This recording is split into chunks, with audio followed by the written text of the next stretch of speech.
Oke, baik. Assalamualaikum warahmatullahi wabarakatuh. Perkenalkan, nama saya Ahmad Faruk Bawani. Saya mahasiswa S1 Teknik Informatika Institut Teknologi 10 November ya. Dan di video kali ini saya ingin membahas tentang normalisasi dan bentuk normal materi kuliah sistem basis data. Dan di video kali ini saya ingin membahas secara mendalam dan santai saja ya. Jadi kalau sekiranya video ini terlalu panjang, saya mohon maaf, tapi saya usahakan selesai secepatnya ya. Oke, jadi langsung saja kita bahas. Ini ada 3 soal normalisasi basis data, normalisasi sebuah data model gitu ya. Jadi diberikan sebuah tabel, nampaknya ini tabel transaksi ya. Ada nomor order, tanggal order, item 1, item 2, item 3, dan total. Ini adalah katakanlah atribut dari sebuah entitas yang bernama transaksi gitu ya. Karena ya dari kolom-kolomnya ini kelihatan banget ya kalau ini transaksi. Oh ya, sebelumnya saya jelasin dulu ya untuk bentuk normal ini biasanya berlaku untuk data model yang sudah disediakan gitu ya, yang sudah jadi seperti ini. Tabel seperti ini biasanya.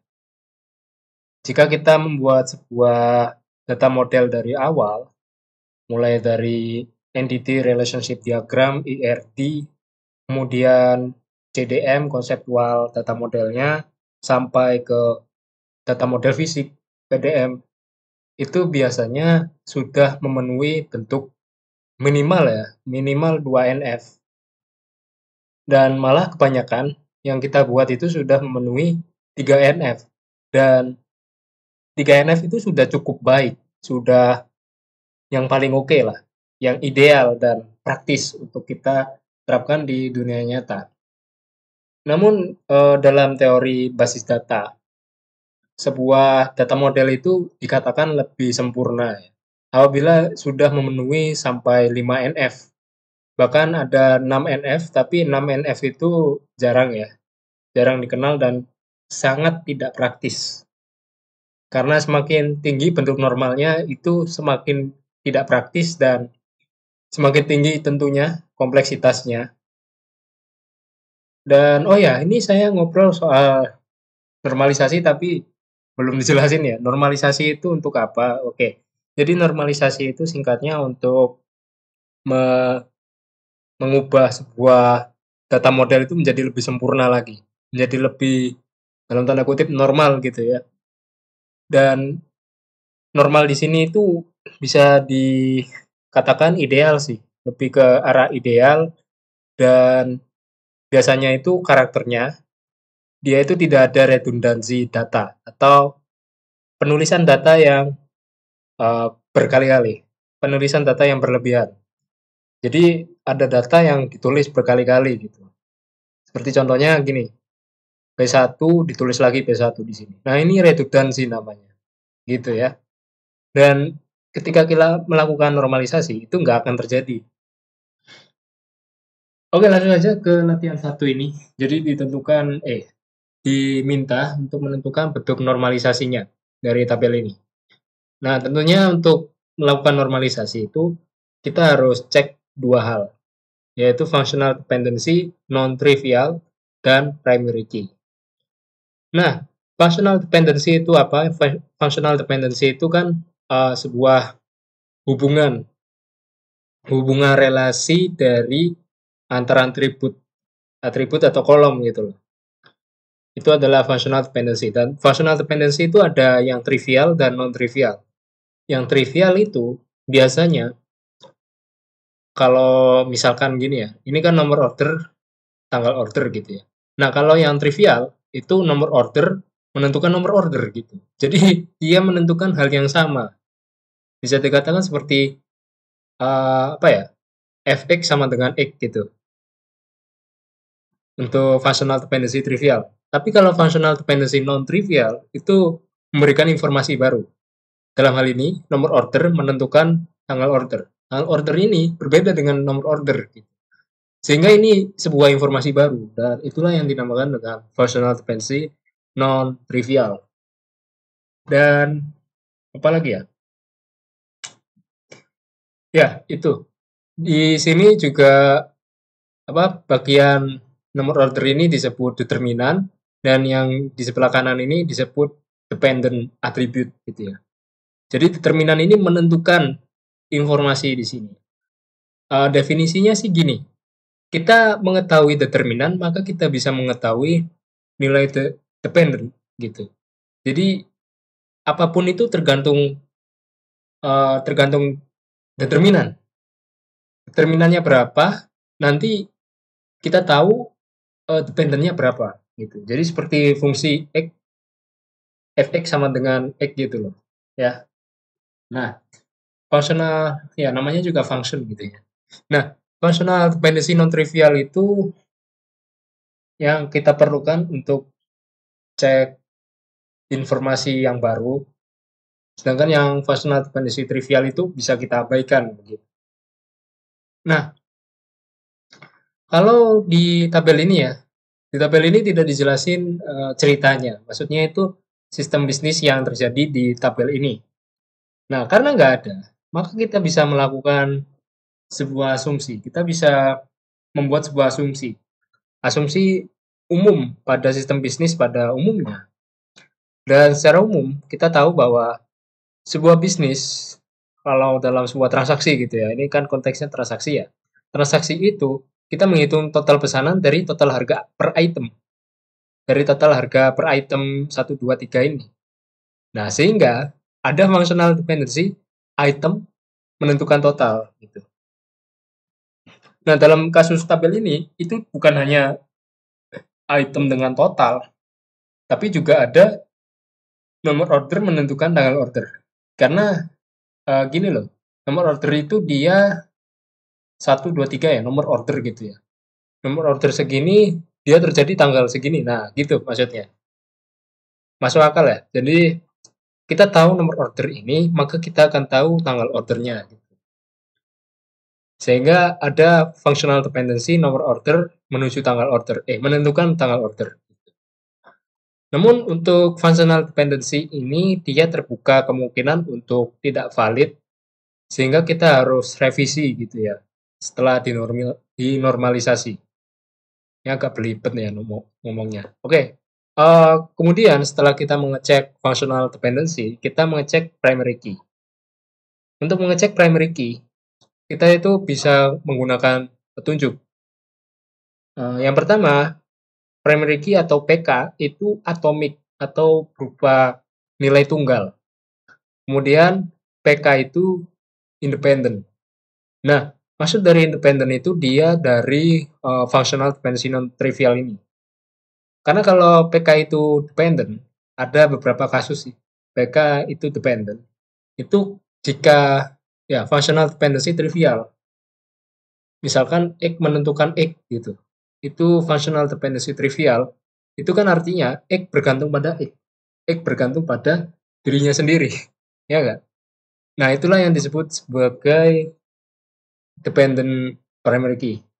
Tapi di primary key yang untuk normalisasi, tentunya yang digunakan ya yang independen. Kita abaikan ya namanya functional dependency FD yang trivial gitu.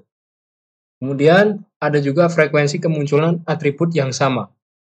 Kalau ada atribut, maksudnya itu seperti ini, P1, P1 ya, itu kan sama. Nah, itu masih dipertimbangkan sebagai bukan primary key. Kenapa? Karena primary key itu nilainya harus unik, yaitu harus muncul satu kali aja. Nilainya berbeda-beda semua gitu. Kalau ada yang sama, maka bisa dipertimbangkan bahwa itu bukan primary key. Kemudian juga keunikan kombinasi beberapa atribut dan juga pertimbangan dari functional dependency yang sudah kita tentukan tadi. Kenapa? Nanti saya jelasin alasannya. Oke, ini ada 4 poin penting di tabel ini untuk menentukan primary key. Yang pertama, dalam tabel ini ada nomor order ya, nomor order. Nah, nomor order itu pada implementasi bisnis nyata, nomor order itu berbeda-beda, diidentifikasi secara unik berdasarkan urutan dari orderannya gitu. Dan tidak akan mungkin muncul nomor order yang sama karena kalaupun kejadiannya itu berbarengan gitu ya, ya nggak mungkin sih sebetulnya. Nggak mungkin berbarengan ya. Ya, jadi makanya nomor order itu berbeda-beda terus. Nggak ada yang sama. Sehingga nomor order ini bisa menjadi calon PK. Bisa kita pertimbangkan sebagai primary key, tapi kita masih masukkan ke dalam calon PK gitu ya. Calon PK ini maksudnya dinamakan candidate key ya. Kemudian yang kedua ada tanggal order. Tanggal order di sini tidak dapat menjadi PK. Kenapa? Karena masih ada kemungkinan bahwasanya dua kejadian itu terjadi pada waktu yang sama gitu kan. Dalam tanggal yang sama dan waktu yang sama. Sehingga alasannya itu tanggal order tidak bisa menjadi PK. Dan memang dalam teorinya uh, yang berkaitan dengan waktu itu tidak bisa menjadi primary key. Sampai kapanpun tidak bisa. Dan ya ini bisa dibuktikan dari tanggalnya ini 999 2021 2021 semua gitu ya. Makanya ini nggak bisa menjadi primary key karena besar kemungkinan akan sama. Kemudian item 1, item 2, item 3. Nah, ini menarik nih. Ini disebut sebagai atribut multi-value. Kenapa? Karena penulisannya seperti ini, diingat-ingat. Dia itu multi-value. Item 1, item 2, item 3, dia ditulis dalam satu baris gitu. Makanya ini tuh sebetulnya sebuah atribut aja. Jangan ditulis item 1, item 2, item 3. Itu malah menunjukkan bahwa itu tuh multi value attribute gitu ya. Sehingga tentu saja karena PK itu atomik atau nilainya tunggal, maka sudah pasti ini itu bukan PK. Kemudian untuk total pasti bukan PK. Kenapa? Seperti yang kita tahu, PK itu independen. Sedangkan total di sini dia dependent. Determinannya ini. Jadi dia pasti bukan PK. Karena dia bergantung pada nilai dari item 1, item 2, item 3 gitu ya. Nah, dari 4 poin itu kita simpulkan bahwasanya hanya ada satu candidate key, ya kan? Yang kita masukkan tadi, yaitu nomor order aja. Nah, karena cuma satu, maka yang menjadi primary key itu ya nomor order itu. Lanjut, kita cek bentuk normalnya. Kita cek normal forms. Nah, bentuk 1NF-nya itu memastikan bahwasanya semua data pada tabel nilainya tunggal, semuanya atomik. Jadi apabila ada nilai-nilai yang multi-value seperti item tadi, ini multi-value, itu dia harus didekomposisi menjadi tabel baru. Sebetulnya cara yang asli ya, cara asli dari normalisasi 1NF itu cukup menulis item ini dalam tiap baris gitu, dalam per baris. P1, terus P2 di bawahnya P1, terus P3, habis itu dilanjut sama yang ini. Dan seterusnya ke bawah. Sebetulnya cukup seperti itu, nggak usah buat tabel baru. Tapi sah-sah aja kalau mau buat tabel baru.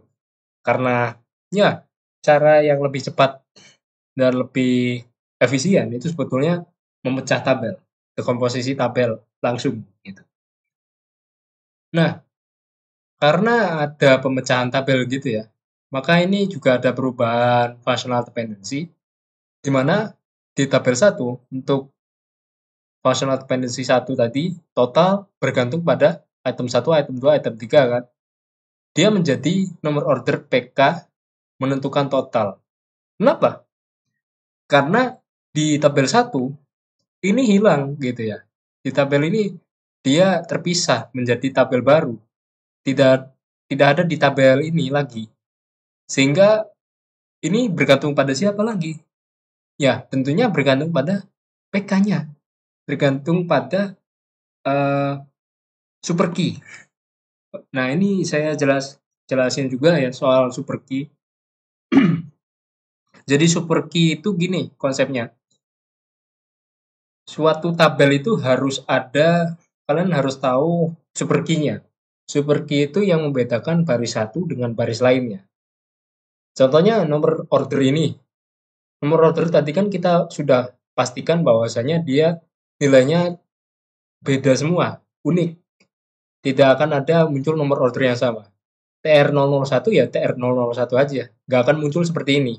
Ini nanti saya jelasin ya, by the way. Tidak akan muncul seperti ini di tabel 1. Itulah kenapa nomor order itu bisa membedakan tiap baris, karena tiap baris itu punya nomor order yang berbeda. Jadi pembedanya tiap baris itu adalah super key namanya. Dan super key itu belum pasti PK, tapi PK itu sudah pasti super key. Karena apa? Gini, primary key itu adalah sebenarnya sebuah super key yang paling minimum. Super key minimum karena super key itu bisa satu atau lebih atribut. Jadi super key itu bisa PK dengan tanggal order itu bisa menjadi super key. Tanggal order bisa menjadi super key dari total dalam tabel ini? Nggak bisa, karena tanggal order itu ada kemungkinan sama kan. Makanya yang tidak makanya tanggal order ini tidak bisa membedakan tiap baris. Yang bisa membedakan ya nomor order karena dia nilainya berbeda terus gitu. Itulah konsep dari super key ya. Jadi super key saya ulangi lagi, dia itu bisa satu atau lebih atribut yang dapat membedakan tiap baris. Dalam tabel 1 ini super key-nya ya hanya nomor order aja. Untuk total juga bisa aja sama kan nilainya. Di sini 500.000, ini bisa aja 500.000 kebetulan gitu. Makanya nomor order ini yang menjadi super key sekaligus primary key. Dan primary key itu adalah atribut yang paling minimum. Jika super key-nya itu bisa memuat satu atribut aja, maka itulah primary key sebetulnya. Dan kalau misalkan ada atribut lain nih yang bisa juga menjadi primary key aja, super key aja, cuma satu atribut lain gitu. Itu bisa menjadi primary key, bisa aja. Karena primary key itu dipilih dari candidate key. Candidate key itu yang bisa kemungkinan menjadi super key gitu ya. Itu dinamakan candidate key. Tapi candidate key belum tentu sebuah super key ya. Yang pasti candidate key itu yang bisa membedakan tiap baris.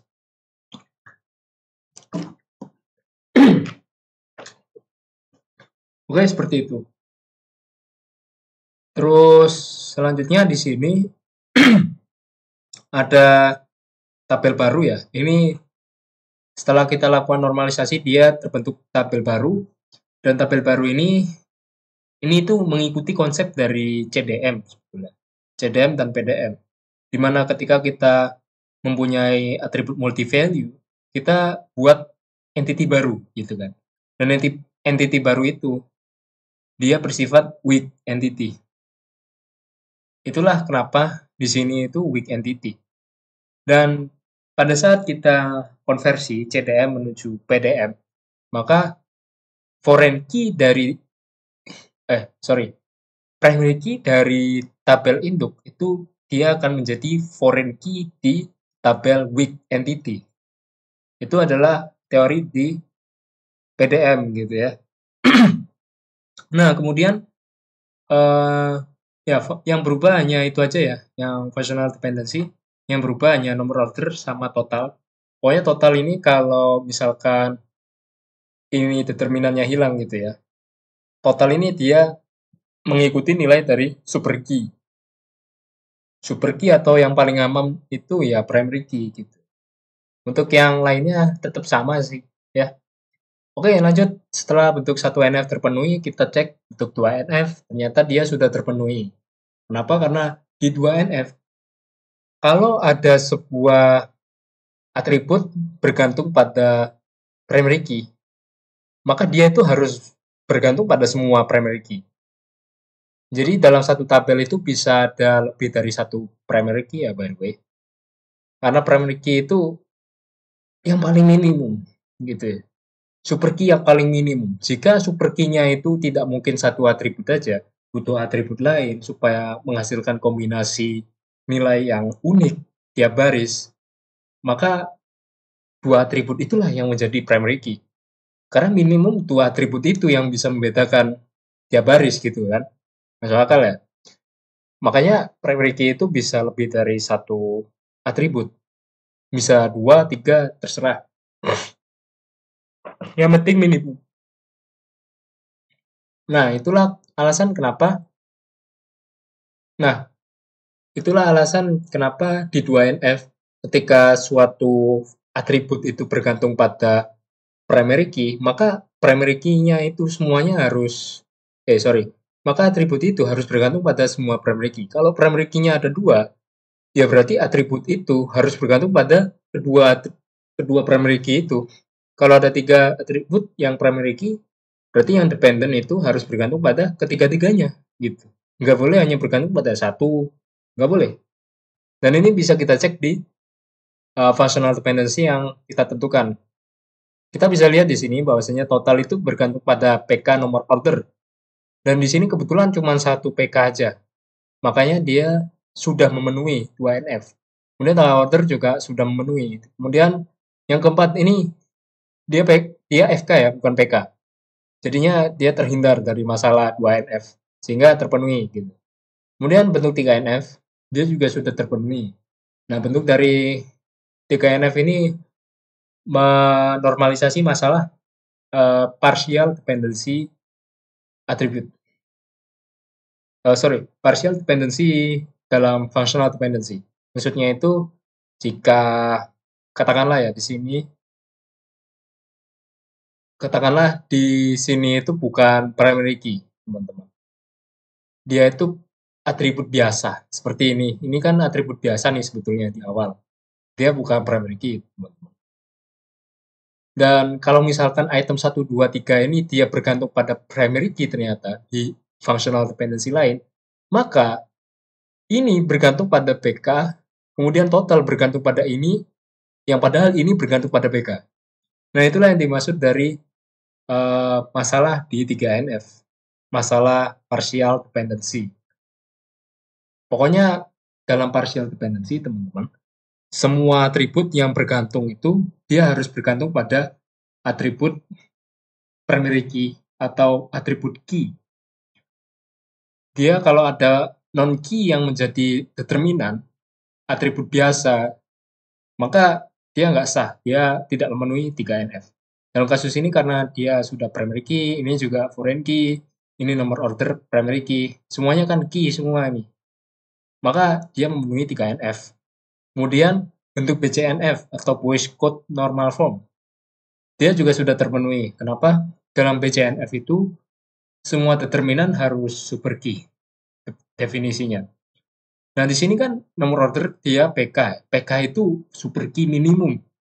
Makanya ini sudah super key. Ini juga sudah super key ya, PK juga. Kemudian ini gimana? Nah, FK itu kan sebetulnya primary key dari tabel induk ini. Dan primary key itu super key. Jadinya ya item bergantung pada nomor order ini sebetulnya juga sudah termasuk super key gitu ya. Lanjut 4NF ini untuk menangani multi-value dependency. Nah, multi-value dependency ini sebetulnya gini, 4NF itu menormalisasi masalah yang hampir mirip, hampir sama dengan 1NF. Tapi sebetulnya sama aja. 1NF itu kan menormalisasi multi-value attribute gitu kan. 4NF itu sebetulnya juga sama akar masalahnya. Dia itu dari multi-value attribute. Kalau ada multi-value attribute, kemungkinan kita harus normalisasi 1NF atau 4NF gitu. Kalau tidak ada, kalau sudah di-fix gitu ya, dalam tabel baru gitu, maka ya 4NF ini akan otomatis terpenuhi karena ya 4NF ini dia mengfix hasil dari normalisasi 1NF sebetulnya. Karena 1NF itu bisa ditulis tiap baris ya. Untuk item ini dalam baris seperti ini. Jadi sebetulnya yang benar 1NF itu yang resmi dia harus ditulis dalam tiap baris gini. Nggak usah pecah tabel. Pecah tabelnya itu baru di 4NF gitu. Seperti itu konsep dari multi-value dependency. Karena kita sudah pecah di 1NF ya, makanya ini bisa kita hindari untuk masalah multi-value dependency. Kemudian bentuk 5NF ini juga sudah terpenuhi. Nah, bentuk 5NF ini dia menangani masalah joint dependency. Joint dependency ini agak susah ya untuk dipahami. Jujur aku juga kurang-kurang paham. Ya, yang pasti sih bentuk 5NF ini gini. Yang pasti. Yang pasti ada joint dependency non-trivial. Ini juga sama ya, seperti FD ada yang trivial, ada yang non-trivial. Kalau joint dependency ini juga yang non-trivial, bukan yang trivial. Nah, joint dependency non-trivial itu ya kita memecah satu tabel menjadi beberapa tabel yang lain. Dan ini hanya relevan untuk tabel lebih dari 2 kolom. Dan juga jika kita normalisasi, jika kita dekomposisi tabel itu, dia itu minimal akan menjadi 3 tabel atau lebih. Kalau kita pisah ternyata menghasilkan 2 tabel, maka itu bukan normalisasi 5NF. Dia sudah memenuhi 5NF kalau dipecah hanya menghasilkan 2. Nah, seperti dalam kasus kita ini. Di tabel 1 ini sebetulnya bisa kita dekomposisi, tetapi hanya akan menghasilkan 2 tabel. Yang menandakan bahwasanya tabel 1 itu tidak perlu dinormalisasi karena sudah memenuhi 5NF gitu. Nah, ini terjadi karena ada FD2 dan FD3 di sini. FD2 dan FD3. Kalian lihat di sini bahwasanya total bergantung pada PK. Ini artinya apa? Artinya atribut total sama nomor order ini dia harus dalam satu tabel. Karena FD itu tidak bisa dipisah dari satu tabel gitu. Dia harus dijadikan satu tabel. Gitu ya. Ini juga sama. Sehingga kalau kita pecah, ya ada PK sama PK sama tanggal order sendiri, kemudian PK sama total gitu. Makanya hanya ada 2 tabel. Dan karena 2 tabel itulah ini tabel 1 tidak bisa dinormalisasi 5NF karena dia sudah memenuhi 5NF itu sebetulnya ya. Nah, lanjut ke latihan 2. Latihan 2 ini oh iya, teman-teman. Ini yang latihan 1 belum saya jawab soalnya ya. Parah sih. Tapi hanya bagaimana bentuk normalisasinya ya. Bentuk normalisasinya ya seperti ini gitu. Ini saya lupa belum kasih statement untuk menjawab jawaban. Untuk menjawab pertanyaan maksudnya. Ya udahlah ya. Latihan 2 sekarang kita diberi tabel lagi, tabel yang berbeda dan terlihat lebih sederhana gitu ya. Tapi apa ya? Nah, kita diminta untuk apakah tabel tersebut sudah memenuhi bentuk normal? Jika sudah, bentuk normal level berapa? Kemudian apakah tabel masih bisa dinormalisasi ke level atasnya? Nah, itu dia pertanyaannya. Sekarang kita eksekusi. Lagi kita cek functional dependency non-trivial. Di sini ada tiga kemungkinan. Ini masih kemungkinan FD ya, karena FD itu bisa berubah, yaitu nama pegawai menentukan bagian. Nama pegawai menentukan bagian. Ini tuh karena dalam sistem bisnisnya, nama pegawai itu dia mempunyai bagian, ya kan? Sehingga nama pegawai ini dia akan menentukan bagian. Itu kasus di mana jabatannya itu statis ya. Jabatannya itu tetap dalam satu perusahaan itu. Kemudian yang kedua, itu ada kemungkinan bahwa saya kode proyek dan nama pegawai itu akan menentukan bagian. Ini tuh gini, seseorang pegawai di suatu perusahaan itu, dia mempunyai jabatan yang bisa berubah-ubah menurut proyeknya gitu. Jadi bisa dikatakan kepanitiaan gitu ya. Misalkan saya nih, saya di panitia satu, di kepanitiaan kegiatan ini gitu ya. Kegiatan satu, saya menjadi ketua pelaksana. Kemudian di apa? Kepanitiaan kedua, saya menjadi sekretaris. Nah, itu yang dimaksud dari FD2 ini, di mana jabatannya itu dinamis, berubah-ubah. Kemudian untuk kode proyek dengan nama pegawai atau kode proyek dengan bagian ini tidak ditemukan functional dependency. Kenapa? Ya, karena kode proyek dan nama pegawai itu dia independen posisinya. Ya kan? Kita hanya menemukan FD ini aja dan kita lihat yang dependen itu hanya bagian aja. Sedangkan nama pegawai dan kode proyek dia independen. Makanya nggak ada functional dependency-nya. Dan kode proyek dengan bagian ini juga tidak ditemukan functional dependency-nya ya karena ya sudah jelas tidak relevan gitu loh. Apa hubungannya dari kode proyek dengan bagian gitu kan nggak ada hubungannya gitu. Kalau kode proyek sama nama pegawai kan masuk akal gitu ya. Oh ini maksudnya merujuk pada si A pada proyek A gitu. Kan jelas bagiannya si A itu gitu ya. Kemudian kita cek primary key. Untuk menentukan primary key sama ya petunjuknya. Jadi ada 3 poin utama. Kalau di tabel ini kita bisa lihat bahwa kode P001 muncul 1 kali. Kode P002 muncul 2 kali. P003 muncul 2 kali. Nah, ini gimana nih? Gini, dalam sistem bisnisnya, kode proyek itu kan dia sebetulnya kemunculan kodenya itu unik gitu ya. Oh ya, ini salah tulis ya. Kode proyek ini. Kode proyek ini harusnya kode produksi. Ya, ini kode proyek ya.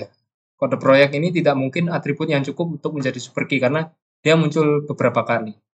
Dan dia dibedakan secara unik sebetulnya. Cuman masalahnya di sini ada penulisan ini loh. Ada hubungan dari nama pegawai sama kode proyek, ada hubungannya secara nggak langsung. Yang nggak ada hubungan functional dependency, tapi ada hubungan secara tidak langsung kan. Ya, hubungan yang tidak langsung itu biasanya yang dinamakan multi-value dependency. Tapi belum tentu aja. Belum tentu benar juga. Ya pokoknya seperti ada hubungan, itu kemungkinan itu multi-value dependency. Tapi ya nanti dulu lah ya, kita cek primary key gitu. Makanya kode proyek ini, dia bisa dimasukkan dalam candidate key, karena dia memenuhi bahwa dia itu independent attribute. Kemudian pada tabel juga ada nama pegawai. Nama pegawai ini juga mirip seperti kode proyek, di mana Adi muncul 2 kali, Bima muncul 2 kali, Chandra muncul 1 kali. Makanya apa? Ya, nama pegawai ini juga tidak bisa menjadi primary key tunggal. Kalau primary key-nya cuma nama pegawai aja, dia akan tidak bisa membedakan tiap baris karena baris ini sama ini bedanya apa kan nggak tahu. Karena kan Adi sama Adi sama aja. Apa bedanya Adi sama Adi? Kan nggak ada. Sehingga tidak bisa membedakan tiap baris dan artinya dia tidak bisa menjadi primary key aja. Tapi kemungkinan bisa, tapi dengan atribut lain. Nah, dalam kasus ini, ya dengan kode proyek. Karena apa? Pada bagian, kolom bagian ini, dia ada EDP, EDP, HRD, HRD 2 kali, produksi sendiri. Nah, masalahnya gini di bagian itu. Kalau misalkan saya tambah lagi nama pegawainya gitu ya, misalkan Dono gitu ya, Dono bagian EDP juga. Nah, ini kan tidak bisa nih. Bagian itu dimiliki oleh banyak pegawai, sedangkan satu pegawai itu hanya punya satu bagian gitu. Itu artinya apa? Bahwasanya bagian ini tidak mungkin menjadi primary key karena apa? Ya karena ini juga sih udah jelas sih, nama pegawai menentukan bagian. Dia tidak independen, ya. Kemudian kita simpulkan, karena KDTK itu hanya kode proyek ya. Ini kenapa sih saya tulis kode produksi, nggak tahu lah.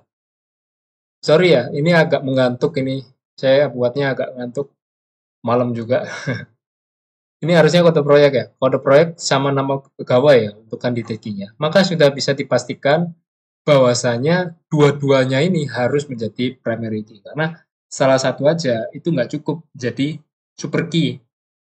Kode produksi, kode proyek itu tidak bisa menjadi super key dalam tabel karena ada yang muncul sama. Begitu juga dengan nama pegawai, sehingga dua-duanya yang harus menjadi primary key. Lihat, P001 sama ADI, dia akan menghasilkan kombinasi yang unik tiap baris. P002 dengan Bima, P02 yang sini dengan Adi gitu ya, P03 dengan Bima, P03 dengan Chandra. Jadi dia menghasilkan kombinasi yang unik gitu, tiap baris. Makanya itu, dia dua-duanya harus jadi primary key.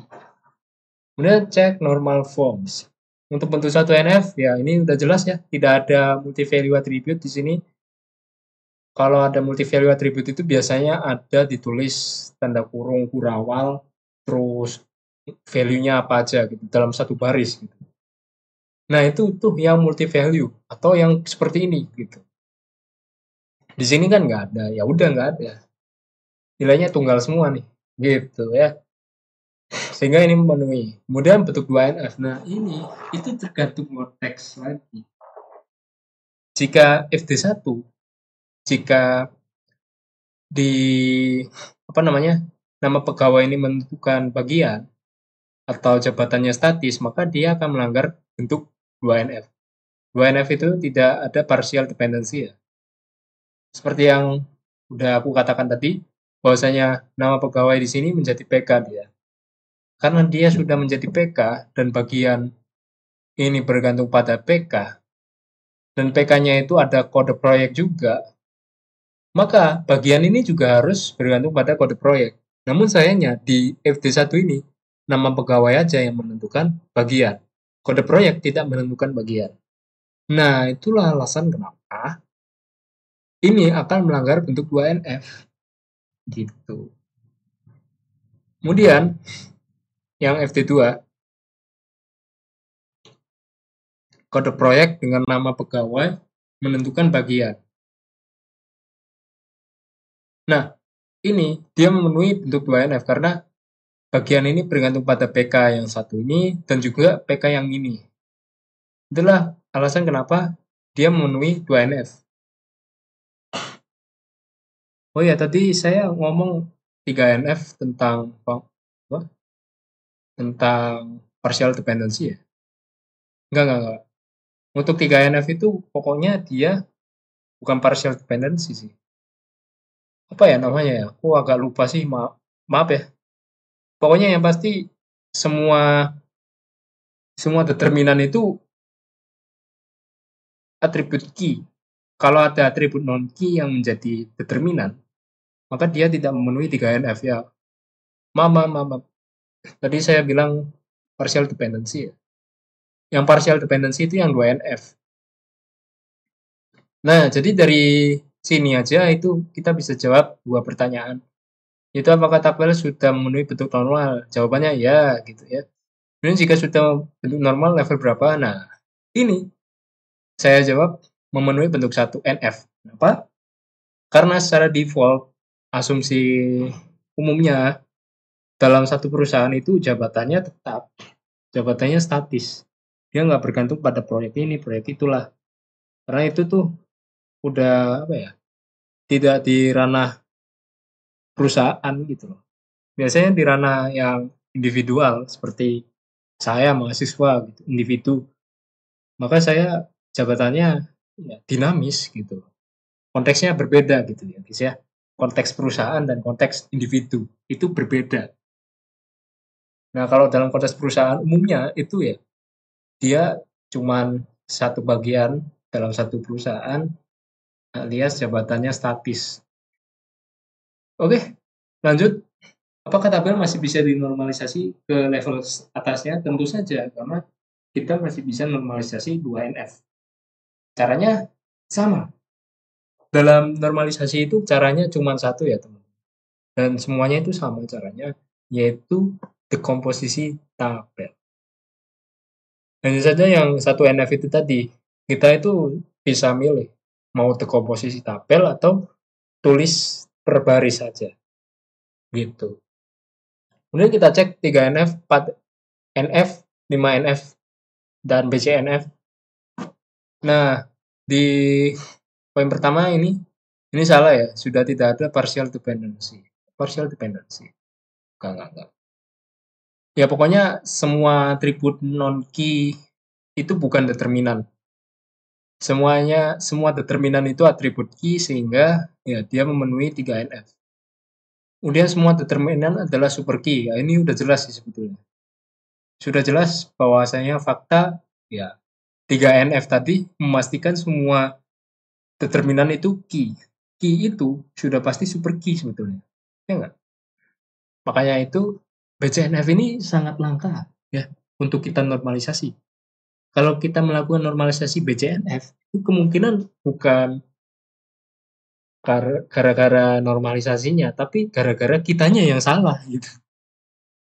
Makanya seharusnya BCNF ini tidak perlu dilakukan normalisasi. Karena semua tabel itu harusnya sudah memenuhi BCNF jika sudah memenuhi 3 NF. Kemudian tidak ditemukan multi-value dependency, ini udah jelas. Seperti yang udah aku katakan tadi, multi-value dependency ini dia menangani kalau ada multi-value attribute gitu. Kalau tidak ada multi-value attribute yang ini terhindar gitu. Terhindar dari MVD, multi-value dependency.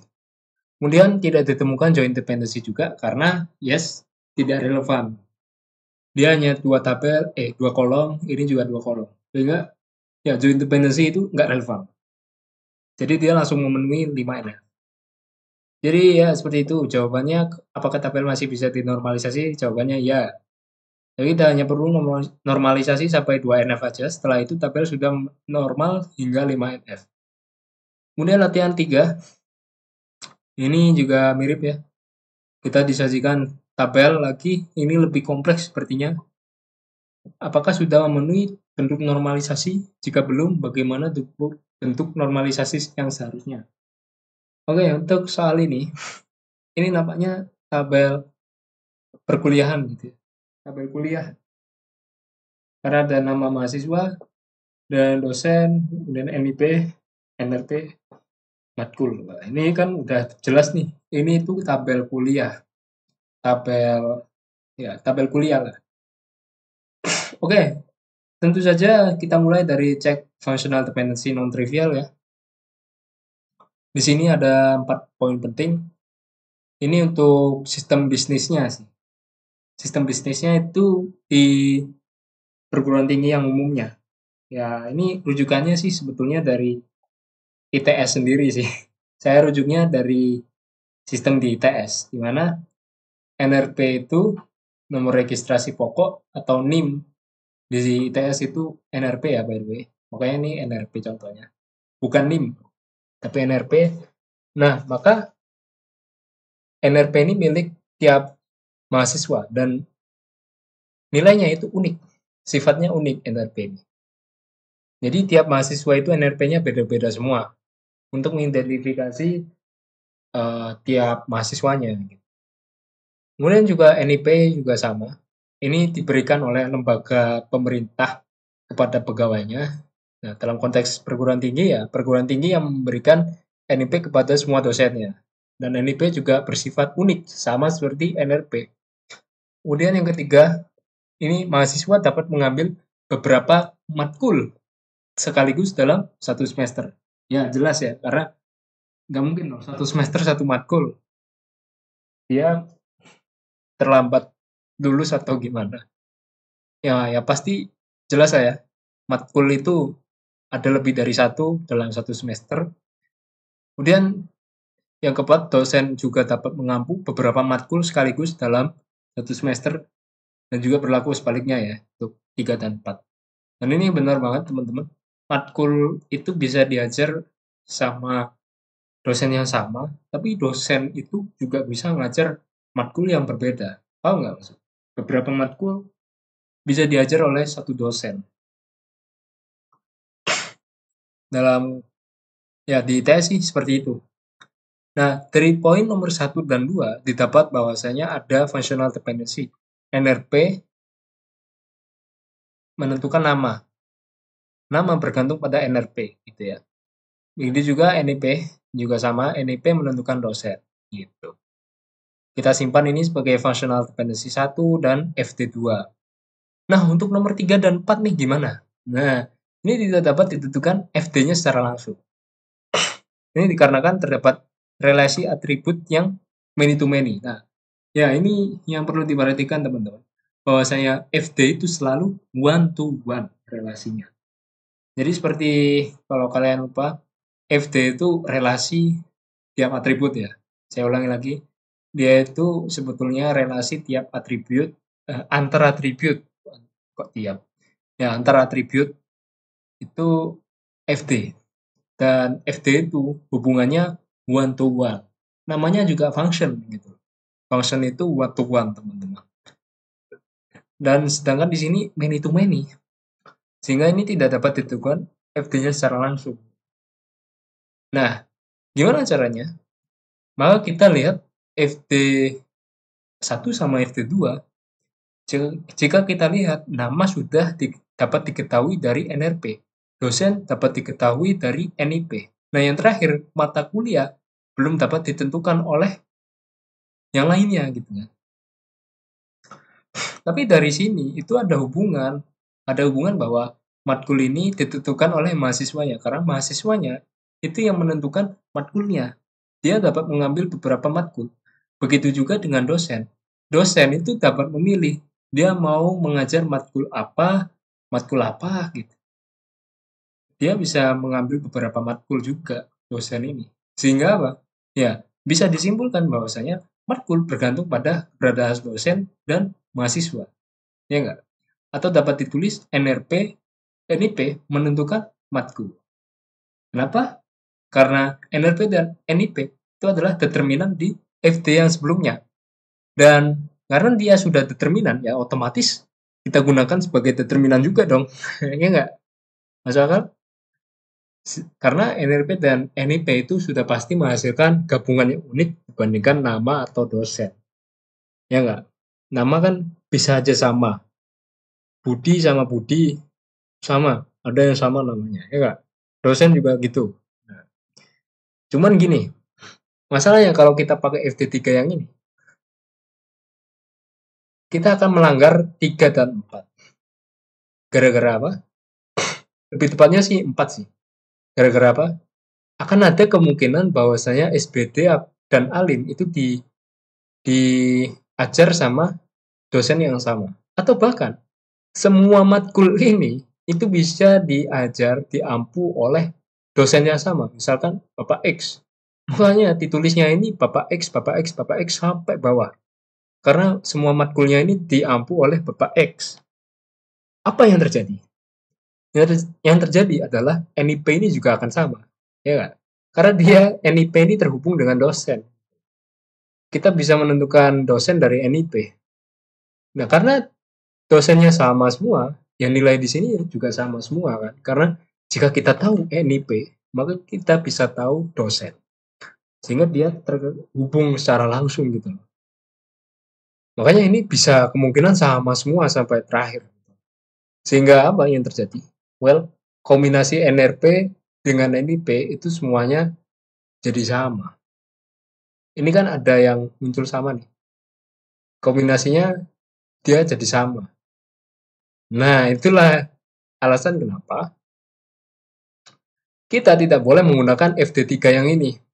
Kita harus ubah. Nah, sehingga yang menjadi determinan adalah NRP dan matkul. Kenapa? Karena gini, NRP dan matkul dia akan menghasilkan kombinasi yang unik gara-gara matkul ini dia itu ya ditentukan dari nama ini sih sebetulnya. Ali, SBD, Sita, SBD, Sita, Alin. Nah ini kan dia hanya muncul satu kali nih. Sita nggak mungkin milih SBD 2 kali ya nggak? Sita akan memilih satu SBD aja. Ya ngapain milih 2 SBD, wong sama aja ya kan. Nah, makanya itu matkul yang sama dalam nama mahasiswa yang sama, dia nggak akan ditulis 2 kali. Dia akan hanya ditulis 1 kali dalam satu nama mahasiswa. Paham ya?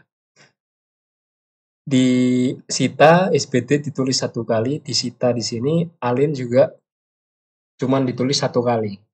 Ya, intinya begitu. Makanya kenapa NRP dan matkul ini menjadi determinan dari FT3 yang akan menentukan NIP. Jadi dia ditukar. Nah, ini nanti ada alasan yang lebih lanjut teman-teman kenapa kalau kita lanjutin pakai FT3, kita anggap FT3 yang ini valid, nanti pas kita cek normal form itu nggak akan valid. Nanti saya jelasin. Tapi yang benar dan pasti itu ya ini, yang benar-benar benar gitu. NRP sama mata kuliah yang menentukan NIP. Nah, sehingga di sini apa yang terjadi, guys? Dengan kombinasi NRP dan matkul tidak akan muncul kombinasi yang sama. FD-nya itu ada 3 ya. NRP menentukan nama, NRP menentukan matkul, NRP sama matkul menentukan NIP. Kemudian NIP menentukan dosen. Ya, gitu. Sehingga akan terbuka kemungkinan bahwasanya FD 1, 2, 3 ini masih bisa berubah ya, masih bisa direvisi setelah dinormalisasi. Kemudian setelah kita cek functional dependency, kita cek primary key. Untuk cek primary key ini udah jelas sih. Kita lihat aja dari FD-nya aja. Di sini FD-nya determinannya NRP. Di sini NRP matkul. Di sini NIP. Nah, yang menjadi primary key tentunya NRP ya, karena NRP di sini udah pasti jadi determinan nih, gitu. Kemudian matkul. Matkul ini dia nggak ada dependennya. Dia independen plus determinan. Determinan itu bisa dipertimbangkan ya, jadi primary key. Dan juga independen juga bisa dipertimbangkan sebagai primary key. Makanya NRP sama mata kuliah ini jadi candidate key. Kemudian NIP dia udah jelas bergantung pada NRP dan matkul, sehingga dia tidak bisa menjadi PK. Ya. Kemudian dosen juga sama, dia bergantung pada NIP, udah jelas dia nggak akan menjadi PK. Sehingga yes, ada 2 candidate key, yaitu NRP dan mata kuliah. Nah, karena gini, karena kasus yang nomor 3 dan 4, teman-teman. Kombinasi antara NRP dan matkul itu yang paling unik dalam baris ini, ya nggak sih? Yang bisa menentukan tiap baris itu super key. Jadi super key minimumnya ya NRP sama matkul gitu kan. Nah, sehingga apa yang terjadi, guys? PK-nya adalah NRP dan matkul. Karena ya cuman NRP dan matkul aja yang bisa membedakan tiap baris. Kalau hanya NRP aja, ini sama nih. Bedanya apa nih? Nggak tahu, gitu kan. Ini juga sama. Ini nggak bisa menjadi pembeda tiap baris. Sehingga harus mata kuliah dan NRP yang menjadi PK atau super key minimumnya. Nah, super key itu bisa NRP, nama, matkul, sah aja. NRP sama nama, wah nggak sah. Kenapa? Karena NRP sama nama, dia nggak unik. Dia kombinasinya bisa sama nggak ya? Enggak sih. Sebetulnya bisa aja NRP sama nama yang menjadi super key, namun dalam konteks keunikan ya teman-teman. Nama ini bisa muncul berkali-kali. Sehingga ya NRP dan nama itu tidak menjadi super key, primary key dalam tabel ini. Yang menjadi primary key adalah NRP dan matkul. Oh ya, sih nama juga bergantung pada NRP ya, sehingga nama ini tidak bisa menjadi PK. Ya, maaf. Ingat lagi ya, PK itu dia atau candidate key itu dia harus independen dalam konteks ini. Kemudian ya kita baru cek normal form ya. PK-nya NRP sama mata kuliah. Kita cek bentuk normal form untuk satu NF sudah terpenuhi karena tidak ada multi value. Jelas ya. Kemudian yang kedua, nah ini baru ada yang melanggar 2NF. Gara-gara apa? Di FT1 ada NRP menentukan nama. Padahal NRP ini adalah primary key. Sehingga nama ini juga harus bergantung pada matkul. Karena matkul juga PK. Ya, itu dia. Maka dia harus dipisah NRP dengan nama sendiri. FT1 ini harus dipisah menjadi tabel baru. Jadi NRP nama, tabel 2. Untuk tabel 1 tetap nggak ada perubahan. PK ya tetap PK, tapi ini yang tabel baru ini PK-nya adalah NRP karena determinan dia.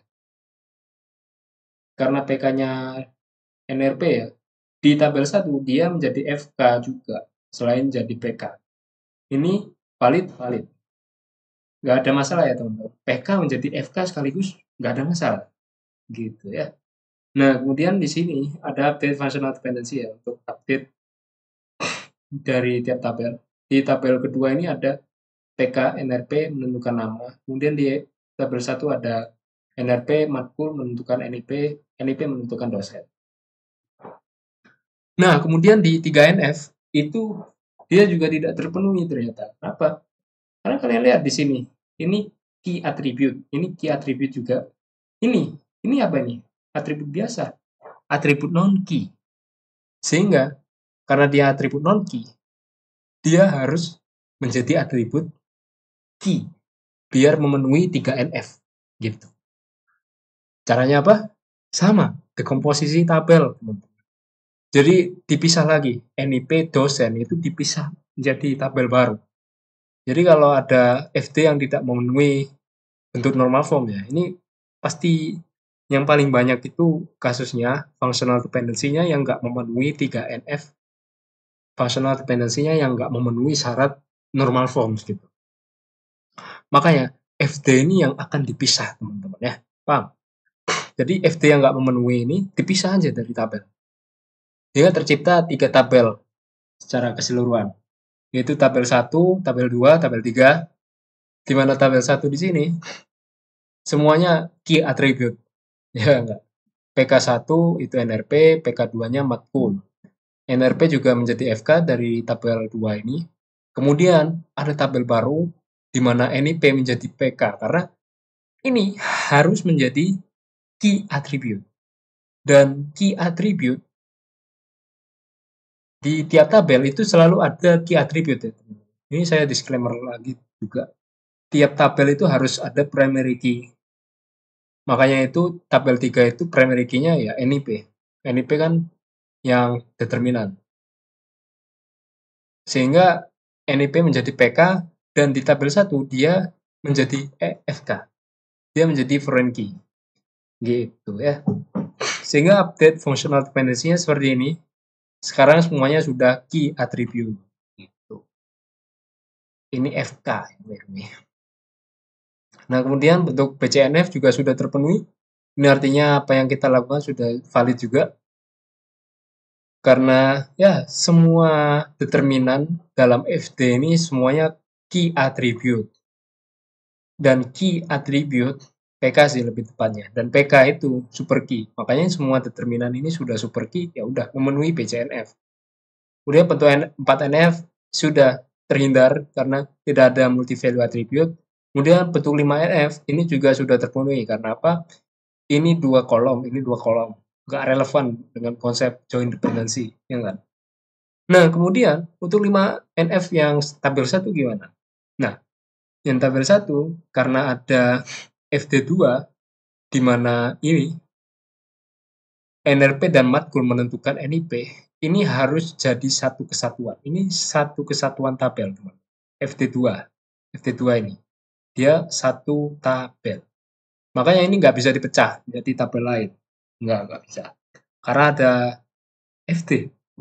Kalau ini nggak ada FD, teman-teman, ini semuanya nggak ada bergantungan sama sekali, itu bisa dipecah menjadi 3 tabel itu bisa, gitu ya.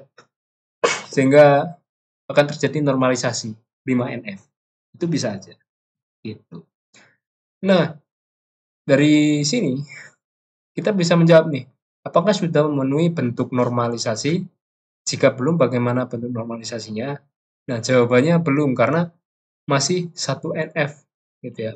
Masih belum memenuhi bentuk normalisasi. Dan bentuk normalisasinya itu sudah ditampilkan di sini ya. Ini bentuk normalisasinya dari tabel latihan 3. Oke, ya segitu aja sih untuk penjelasan saya tentang normalisasi ini. Cukup lama ya untuk membahas 3 soal aja. Ya nggak apa-apa, kita bahas secara mendetail, mendalam, dan tentunya memahami lebih baik soal database tentang sistem basis data. Oke, sekian dari saya. Terima kasih sudah menyimak. Mohon maaf apabila ada kesalahan kata ya. Banyak banget sih kesalahan. Banyak banget kata-kata belibet. Ya, mohon dimaklumi karena ini juga unscripted. Jadi ya, terima kasih sudah menyimak. Wassalamualaikum warahmatullahi wabarakatuh. Aneh edit ya by the way ini. Ini nggak akan saya edit juga. Malas. Oke, terima kasih. Bye-bye.